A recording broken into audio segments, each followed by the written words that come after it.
రీసెంట్‌గా 'బ్యూటీ' అనే teenage love story movie release అయింది.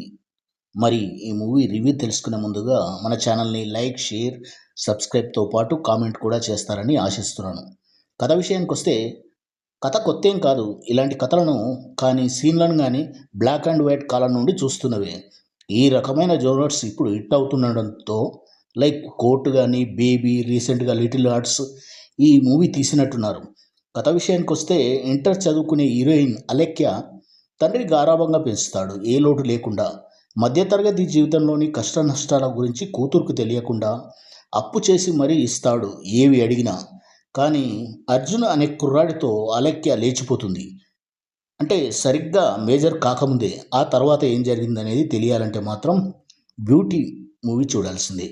మూవీ చూశాక నాకైతే ప్రీ క్లైమాక్స్ వరకు రొటీన్ మూవీగా అనిపించిన ప్రీ క్లైమాక్స్‌లో వచ్చే ట్విస్ట్‌తో పర్వాలేదనిపించింది. అది అమ్మాయిలకు, ముఖ్యంగా టీనేజ్ అమ్మాయిలకు సంబంధించిన ముఖ్యమైన పాయింట్ టచ్ చేశాడు. టీనేజ్ వయసులో ప్రపంచం అంతా అందంగా ఇంద్రధనుస్సులా రంగులు రంగులుగా కనబడుతుంది. సరైన డిసిషన్ తీసుకునే వయసు కాదు. ఏది మంచో ఏది చెడో తెలుసుకునే పరిపక్వత కానీ, మెచ్యూరిటీ కానీ ఉండని దశ. అలాంటి వయసులో తీసుకునే డిసిషన్స్ జీవితాన్ని ఎలా కుదిపేస్తాయన్నది ముఖ్యంగా అమ్మాయిలు తప్పకుండా చూడాలి. Coming to the actors, Ankit కొయ్య పాత్రకు సరిగ్గా సూట్ అయ్యాడు. యాక్టింగ్‌లో ఈజ్ కనిపించింది. హీరోయిన్‌గా ఒడియా బ్యూటీ నీలాకి చలాకీగా టీనేజ్‌లో ఉండే కన్‌ఫ్యూజన్ గానీ, దాని తాలూకు ఎక్స్‌ప్రెషన్స్, యాక్టింగ్ సూపర్‌గా ఉంది. ఇంకా main pillar of the movie Naresh. Senior Naresh నటన గురించి మనకు తెలిసిందే. ఆల్‌రౌండర్ అతను. హీరోయిన్ ఫాదర్‌గా ఎమోషన్ సీన్‌లలో గానీ, కూతురిని కాపాడడం కోసం ఎంతవరకైనా వెళ్ళే ఫాదర్‌గా మెప్పించాడు.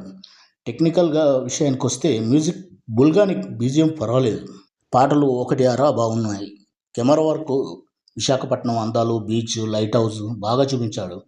డైరెక్టర్ జేఎస్ఎస్ వర్ధన్ డైరెక్షన్ బాగుంది. నెగెటివ్స్ విషయానికొస్తే రొటీన్ కథ కావడం, లవ్ స్టోరీ నడిచినంత సేపు ఎక్కడా గాఢత లేకపోవడం, ఓవరాల్‌గా పర్లేదు. Awareness cinema. ఒక సావధాన్ ఇండియాలో ఒక క్రైమ్ ఎపిసోడ్ చూస్తున్నట్టు సాగిన చివర్లో ట్విస్ట్ వల్ల సేఫ్ జోన్‌లోకి వచ్చింది.